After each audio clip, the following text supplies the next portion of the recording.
We've tested a lot of different Volvos, and one thing is for sure, they're all very safe. They all have an almost same design language. They are all not very out there and a little bit more discreet. However, this right here, well, it's a little bit different. The Volvo EX30 is the most affordable, smallest and also most striking SUV from Volvo, which means it starts at 35,490 euros. Even though it is the cheapest Volvo, it is not the slowest. It's actually the complete opposite. This is the fastest Volvo that has ever been made, with 0 to 100 in 3.6 seconds. And we're gonna test that out right now. Oh, that is insane, that punch. 3.81 seconds. That is just ridiculous. This makes it much faster than its competitor models. A Hyundai Kona Electric does it in 7.8 seconds, really on the top right corner to that. The Kia e-Niro also does it in 7.8 seconds. The only one that does come close is a smart #1 Brabus with 3.9 seconds. Enough fun for now, let's take a look at the design, because this is also very special. You can see moss yellow color. First time that Volvo really put a vibrant color on a car to make it look, well, stand out a little bit more. This is something that is not typical from Volvo. Full electric car, so we don't have a grille, nice little logo on there with the design in the front.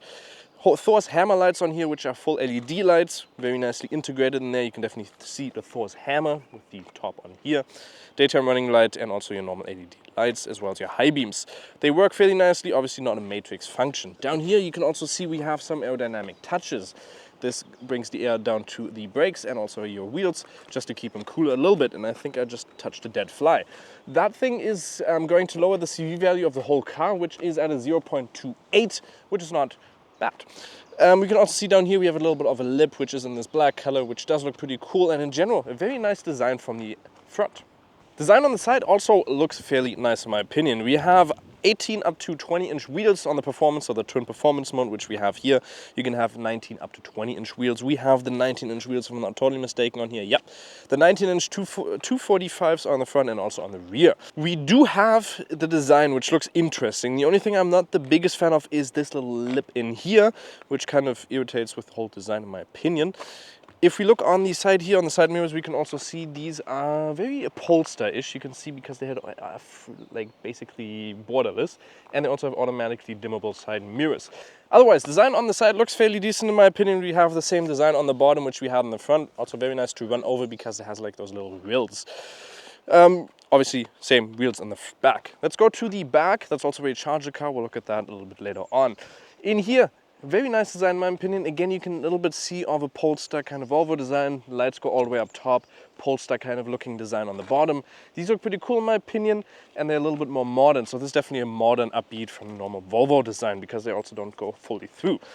Design on the back, same design down here as well, and a little bit more of a diffuser down there. You're gonna have a towing capacity of 1.6 tons. If I open this up, that's gonna go up, and we can press on it, and we have a semi-automatic towing hook, which we can plop in 1.6 tons, like I said, and you can also put 100 kilograms on here if you want to put, for instance, bikes on there or something like that. 314, I think? 314 liters up to 904 liters. It's not the biggest, but you do have a little bit of storage space down here. If it was the wrong value, I'll plug it in. You can obviously flip over the back seat as well. You don't have a pass-through in the middle as well. One thing I did forget to mention is the dimensions of the car. 4 meters and 23 long, 1 meter and 83.7 wide without the side mirrors, and also 1 meter and 55 high, with a ground clearance of 16.5 centimeters. And in the front, we also have a frunk, which will allow us to put our charging cable in there, and you also get a little bit of a design of an elk. Ooh. So battery sizes up here go from 51 up to 69 kilowatts an hour. We have the biggest one with the Twin Performance, so both motors as well. That's going to give you a 69 kilowatts an hour battery. Usage is going to be 64 kilowatts an hour. Claimed range of that is around 450. If you want to get the most range, you'll get the single motor extended range with 476 kilometers of range. Max charging speed of this, because it is the 400 volt architecture, is going to be 153 kilowatts. We've actually gotten, the fastest we've gotten was around 158.1 was the fastest we've ever gotten. This one here is a 157.5 kilowatts charging speed with the most. The average loading speed from around 8 to up to 80% was 93.2. Took us around 29 minutes, claimed is 26.5. That's definitely doable. But one thing that is nice about this car is it's always very stable. It always reaches the max speed from the tests we've done. We've done around 6 charging tests or something like that, and it's always been stable. And what the f are these things flying around here all the time? What is this? It's a unicorn that's flying around. One thing that is for sure, it always has the same graph as well. It goes straight up to the speed and then it slowly goes down in like 10 kilowatts steps, which is also fairly decent. If you want to check out a video on range test, around 500 kilometers range test on a road trip, you can check it out on the top corner there. So when stepping into the car, you'll notice there's nothing you need to press to start the car. You'll get in and you can just put your foot on the brake and press drive, and you're instantly in there, so you don't have to press any button to start moving.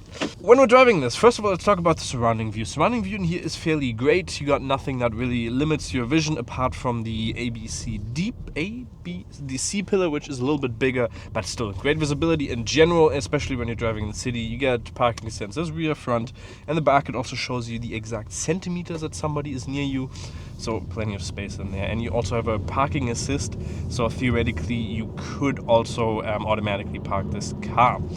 One thing that you'll notice straight away when driving this, it feels a typical Volvo when driving it. So the driving characteristics of this is comfortable. The steering wheel feels good in your hand. One thing that is new, you can now change you can change the way the steering feels. You can put it into stiff, medium, and also like a soft, just like in a Polestar. So that is another feature. You can now change the stiffness and stuff like that of the steering wheel. Infotainment system, like I said, you're gonna get used to driving with your kilometer your speed on there, because when I'm driving, I don't even know if I'm going too fast most of the times. One thing that you obviously have to do if you're in Germany now or in Europe, you have your speed limiter warning on here, so as soon as you go a little bit over the speed limit, it is going to warn you. But that is nice because you just press one button and it's turned off, just like lane keeping assist and stuff like that. One thing that's also pretty funny about this is currently you can see the infotainment system in here is in German on the top, but then down here it's in Swedish. So they forgot to basically translate most of the infotainment stuff because most of it is in Swedish. So sometimes I have no idea what I'm actually looking at because it's in Swedish. Apple CarPlay Android Auto is a thing that I've not found. In the press release, it did claim that Apple CarPlay is wirelessly integrated. I've plugged in my phone. I have tried it wireless. Nothing works. I don't think Apple CarPlay is included in this spec. If you know about that, let me know in the comments down below. Google Maps is integrated, so very easy to use. You don't really need Apple CarPlay. You even have Spotify. You can log into your account and you have Spotify in the system, as well as YouTube. So typical stuff that you know from a Volvo Android system. You don't have a heads-up display. You have a fairly big window out the front, so you can see everything that you need. Performance-wise on this car is also very nice. If we, for instance, go into the menu down here, go into the settings, and then go into the drive, scroll down into the performance all-wheel drive, we can turn that on, and this car just kicks around these corners as well. It is quick, the quickest Volvo and Polestar that has ever been created. 3.6 seconds with the new Polestar, I think 4 it is, or 5, don't know exactly which one it is. They're gonna outperform this most likely with a 3.2 seconds. But still, this thing is quick. It beats any competitors. The only close one, like I already mentioned, is the Smart Brabus 1 with 3.9 seconds in the price segment, almost identical. Very quick. And if you're driving quicker, you can also notice that the suspension here, you get a little bit of a different one if you get the performance. Feels very nice. It handles around these corners very nicely. Center of gravity is obviously perfect because it is an electric vehicle, so it is going to be a little bit more in that center, almost a 50-50 if I'm not totally mistaken. But the driving characteristics of this car is very nice. You can push it around these corners and it's not going to lose traction too quick. Obviously, if you want to lose a little bit more traction, you can turn the ESC off. But your typical electric car, you're not going to have much oversteer, understeer, so it's a fairly firm, stuck to the ground driving characteristics, which is nice if you want to drive a little bit faster. Now, because we are behind one, I'm going to turn it off and go back in here. Look, that is the thing. I always have to do everything over here, and therefore it's not going to be the safest. Let's quickly overtake this guy as well. Noise in here is also very, very quiet. We've driven this car now over 500 kilometers on the Autobahn. Wind noise is not that much, and also very comfortable to drive. Isolation in general is fairly good. You don't hear much noise tire noise as well. So a very relaxing drive, just a typical drive that you'd expect from a Volvo. Especially if you're driving this in the city, it's going to be very nice. You can turn on one pedal drive, you just go down here, and you can turn on one pedal drive, and that's going to be very nice. Most of the efficiency for the range. You don't have different drive modes, so you can't change between sport, eco, or stuff like that. You also can't change the strength of the recuperation, which is a little bit unfortunate, so you don't have any pedals where you can adjust anything. One thing that I don't like too much is the steering wheel, because the buttons on here are, well, they're not the best. If we, for instance, turn on the cruise control and set it, and then turn it on, you can see up here, if you look on the display, you can see 57. Now, if I just go on the button here, and I press right here, because they're not physical buttons, so it's not going to change. Even if I press here, it's not going to go up. I have to be exactly on it to increase the speed of it. And that, especially if you're driving on the Autobahn, you're looking over here, the buttons are, well, they're not too nice, because you have to be exactly on them, and you're not going to look down if you're driving on the Autobahn, because you want to quickly change the speed. So not that great. Suspension here is also a little bit more firmer, like you expect from a Volvo. They usually have a little bit of a firmer or stiffer suspension. But still fairly comfortable when driving around the city. WLTP claims around 18 kilowatts an hour for our model that we have here, 17.5 up to 18.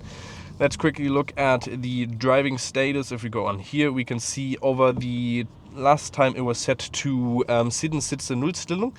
It said 3,156 kilometers with an average speed of around 55.9, so mostly country roads and Autobahn, with a little bit of city driving. 21.6 kilowatts an hour. When we were driving it on the Autobahn, we had around an average consumption of 22 at 120 kilometers an hour. Again, if you want to check out the video, top right corner. Over the last 43 kilometers, we've had 22.5. Most of that is also country roads. So fairly good range. Claimed is around 450 kilometers of range. As you can see, the back is also a little bit more cramped. It's suggested to me in the front 5 meters, 5 foot 11 or 1.80 meters tall. Well, I don't have too much leg room. The seats are very nice and squishy, so I can adjust it into there. But you can also see the bench sits very low, so I'm adjusted here very highly, and there's no thigh support. And even if I sit like this, that's not going to be very comfortable. So sitting in the back is really not that comfortable. Headroom is plenty because of that sunroof, so I have around this much space, which is quite good enough. And also the seats are fairly comfortable as well. Down here you can also see we have a interesting, because we can put this tray out. So oh look, there's another elk design on there. Ooh, just like in the front, very nice. But we can take this out and we can plug it back in. So we have like this little thing in there. You have two USB-Cs, a little bit more storage space up here, and also this button in here where you adjust the window on there. So it's not on the side. You actually do it on here. Yeah, let's just say that. In the center we don't also have any armrests or any center console, so you're just going to be limited with this. One thing I have also noticed is they don't have a typical Volvo child seats in here, so you can't plop this up and have your child seats in there. It is just your seats, and quality on the side is the exact same as in the front, so plastic on the top, and the only way you have actually nice cushion is on here or in there. So what is my final verdict on the EX30? Price-wise, a fairly good price. You're going to get a lot if you want to use it in the city, even some longer trips. You can definitely do it with this car. The extended single-range battery is also going to be, or single-range motor is going to be the best option if you want to go for range. If you want a high-performance car with a max speed of 180, then this is your car. Design-wise, looks really good on the outside. Interior is, in my opinion, well, it's just not that great. It's not too much, not too intuitive.